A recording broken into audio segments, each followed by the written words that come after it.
말씀 보겠습니다. 요한복음 3장 16절의 말씀입니다.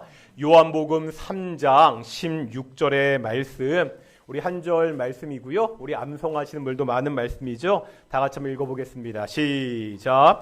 하나님이 세상을 이처럼 사랑하사 독생자를 주셨으니 이는 그를 믿는 자마다 멸망하지 않고 영생을 얻게 하려 하심이라. 아멘. 이 시간 갈릴리 찬양대 찬양으로 하나님께 영광 돌리시고 만나서 반갑습니다. 왜냐면은요, 제가 모르시는 분들이 여러 분 오셔가지고요. 오늘 또 교회 설립 예배라고 오래전에 동인교회 다녀오셨던 분들, 또 멀리 군산에서 오시고 하셔가지고 저도 좀 당황스러워가지고 만나서 정말 반갑고요. 다시 한번 인사하겠습니다. 하나님이 우리와 함께 하십니다.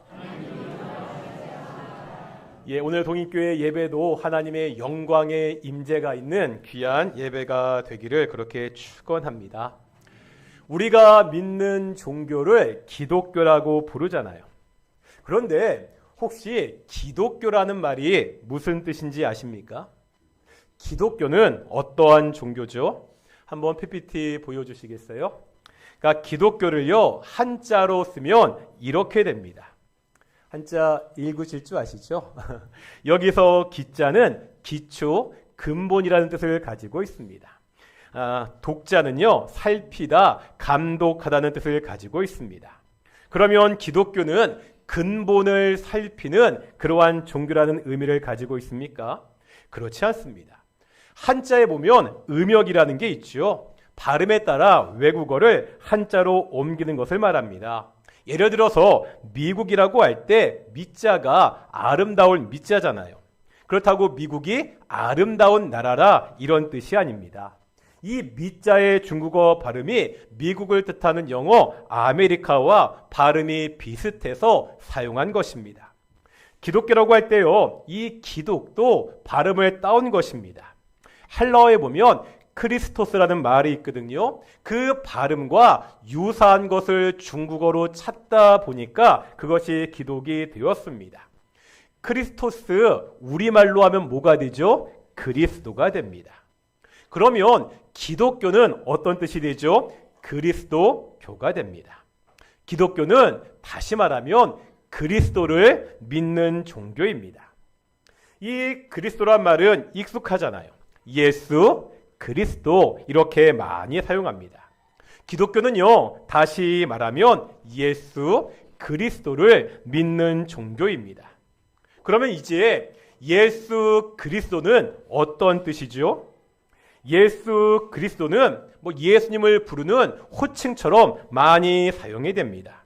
하지만요, 예수 그리스도라는 말은 단순한 호칭이 아니라는 거예요. 이 예수 그리스도라고 이야기할 때 이거는 그냥 붙여서 예수님을 부르는 이름이 아니라는 겁니다. 예수 그리스도를요, 영어로 하면 어떻게 되죠? Jesus Christ 이렇게 됩니다. 그런데 이때 이 Jesus라는 단어랑 Christ라는 단어 사이에 영어 단어 하나가 들어가면 이게 문장이 됩니다. 어떠한 영어 단어가, 영어 시험은 아니고요, 어려운 거 아니니까 어떤 단어가 들어가면 되죠? 영어로 is가 들어가면 됩니다. 그럼 어떻게 돼요? Jesus is Christ. 예수 그리스도란 말은 다시 이야기하면 Jesus, 예수가 is Christ. 예수가 그리스도다 이런 말이 됩니다. 예수는요, 우리가 아는 예수님의 이름입니다. 부모님이 지어준 이름입니다. 그런데 그 예수가 누구라는 거예요? 그리스도라는 거예요. 2000년 전에 베들레헴에서 태어난 목수의 아들 그 예수가 알고 봤더니 그리스도다 이런 뜻을 가지고 있습니다. 예수는 그리스도입니다. 우리 기독교는 예수가 그리스도라는 것을 믿는 종교입니다. 그러면 다시 질문하겠습니다. 예수가 그리스도라는 것은 어떤 뜻을 가지고 있죠? 성경책을 보면 구약과 신약이 있잖아요. 이 그리스도란 말은 신약에 나옵니다. 그런데 이 신약과 구약이 쓰여진 언어가 다릅니다. 그래서 구약에 보면 우리말도 마찬가지인데 이 그리스도라는 말이요, 다른 말로 다르게 사용되는 것을 볼 수가 있습니다. 아마 들으면 누구나 다 아는 말입니다. 구약에 보면 이 말이요, 메시아 이렇게 나옵니다. 메시아는 많이 들어보셨잖아요. 이 말은 이제 교회를 넘어서 많이 사용이 됩니다. 메시아 보통 어떤 뜻으로 사용되죠? 특별한 구원자, 이런 뜻을 가지고 있습니다.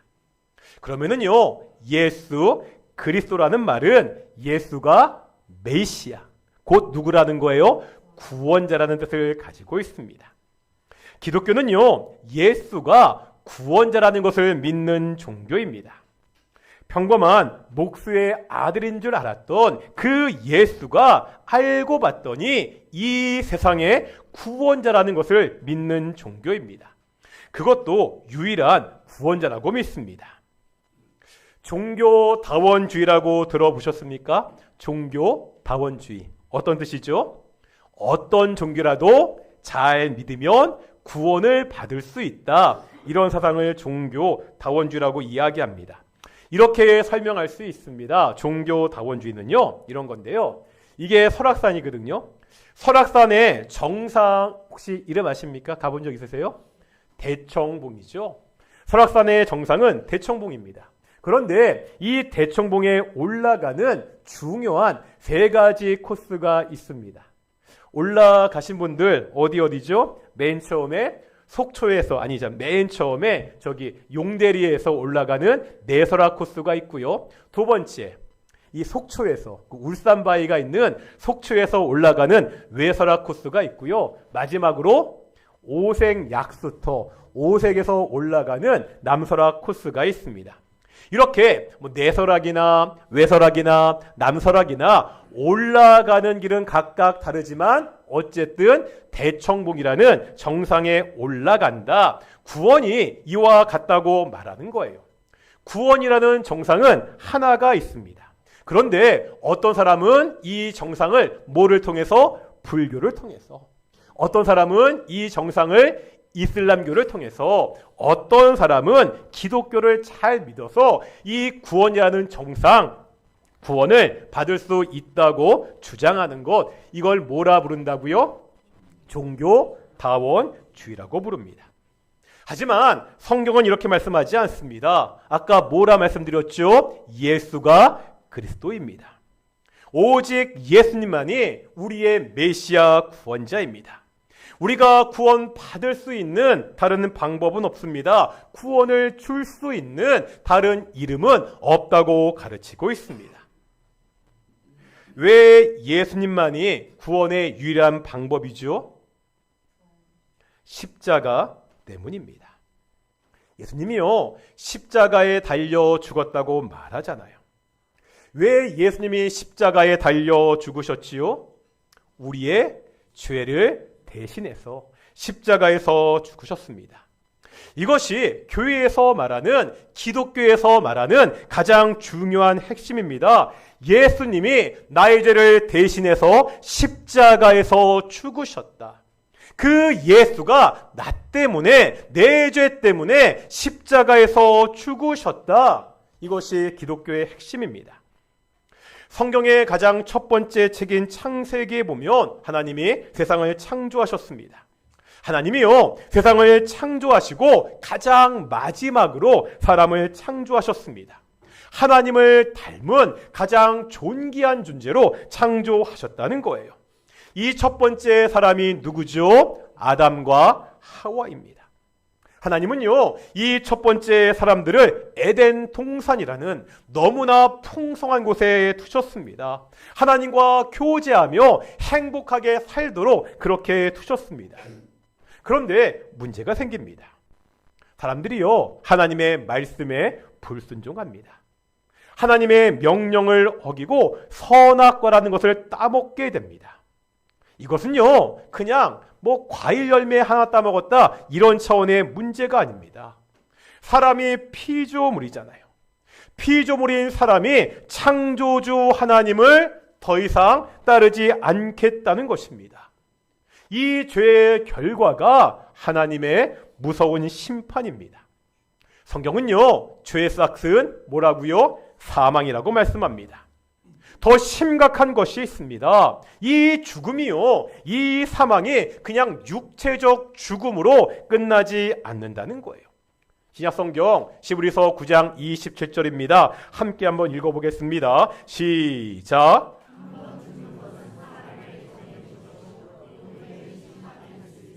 아멘.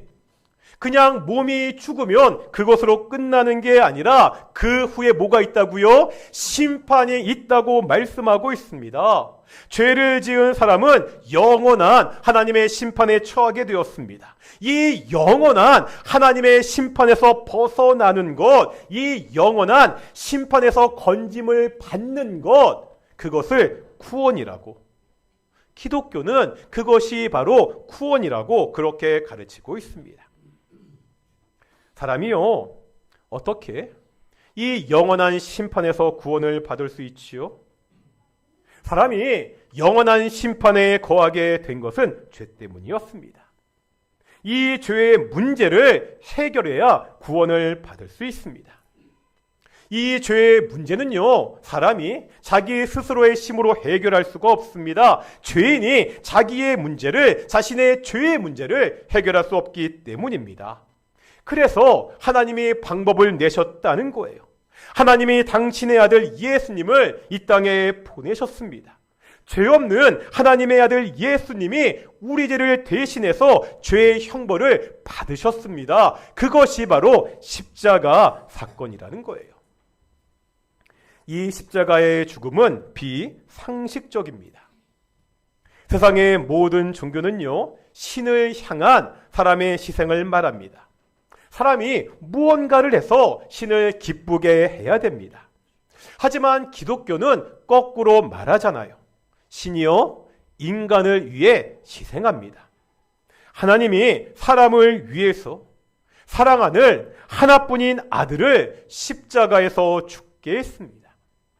이 하나님의 비상식적인 사랑, 상식을 뛰어넘는 사랑이 우리를 구원했습니다. 그러기에 다른 방법으로 구원을 받을 수 없습니다. 나를 대신해서 죽으신 예수님의 십자가 외에 우리가 구원받을 다른 방법이 없다고 성경은 가르치고 있습니다. 기독교는요, 예수님이 그리스도, 구원자가 되어서 나의 죄를 대신해서 죽었다는 것을 믿는 종교입니다. 이것을 믿는 사람들에게 어떤 일들이 벌어지죠? 오늘 읽었던 요한복음 3장 16절입니다. 다시 한번 읽겠습니다. 시작.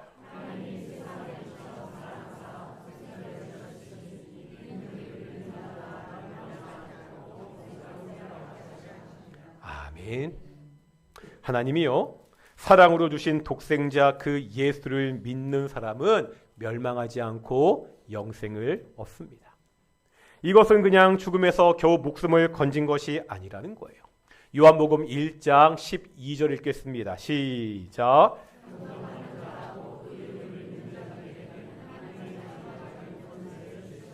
아멘. 여기서 그 이름은 예수님을 말합니다. 예수님을 믿는 사람, 예수님을 자신의 주인으로 영접하는 사람은 어떻게 된다고요? 하나님의 자녀가 된다고 가르치고 있습니다. 이 땅을 창조하시고 지금도 이 땅을 통치하시는 만왕의 왕이신 하나님의 자녀가 됩니다. 이것이 복음입니다. 영원한 심판 아래 있던 사람들에게 기쁜 소식, 복된 소식이 들려왔습니다. 하나님의 아들이 나의 죄를 대신해서 십자가에서 죽었다는 소식입니다. 이 구원자 예수님을 믿으면 죄를 용서받고 하나님의 자녀가 된다는 소식입니다. 기독교는요, 구원자 예수님을 믿으면 생명을 얻고 하나님의 자녀가 된다는 것을 믿는 종교입니다. 이미 이 예수님을 믿는 분들이 있습니다. 그렇다면 이제 나를 위해 죽으신 그 예수님의 뜻대로 살아가기를 축원합니다.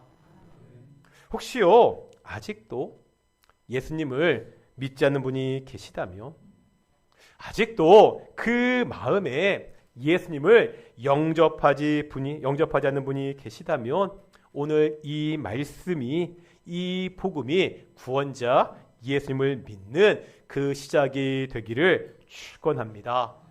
기도하시겠습니다. 거룩하고